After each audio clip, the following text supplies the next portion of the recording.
C'era una volta la guerra e purtroppo c'è anche oggi. Qualcuno nel 2022 evoca un conflitto nucleare quando ancora bruciano le ferite di 80 anni fa.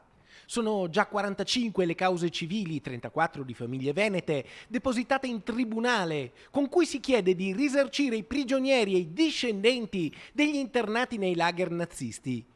Del dossier se ne sta occupando l'avvocato Francesco Lanaro, sindaco di Cornedo Vicentino. In questi giorni, unitamente ai colleghi di studio Franco Lovato, Lara Dal Medico e Stefania Maule, abbiamo depositato in Italia ben 45 cause civili per accedere a un fondo di risarcimento danni nei confronti di coloro che hanno subito crimini contro la propria persona durante la Seconda Guerra Mondiale.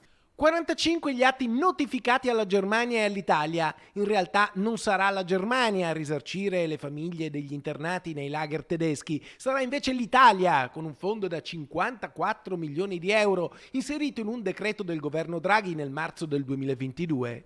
Dal punto di vista morale è sicuramente, anche se siamo arrivati dopo 77 anni, 78 al risarcimento, è un riscatto morale da parte del nostro Paese. Certamente lascia un po' l'amaro in bocca che questi soldi non arrivino dalla Germania.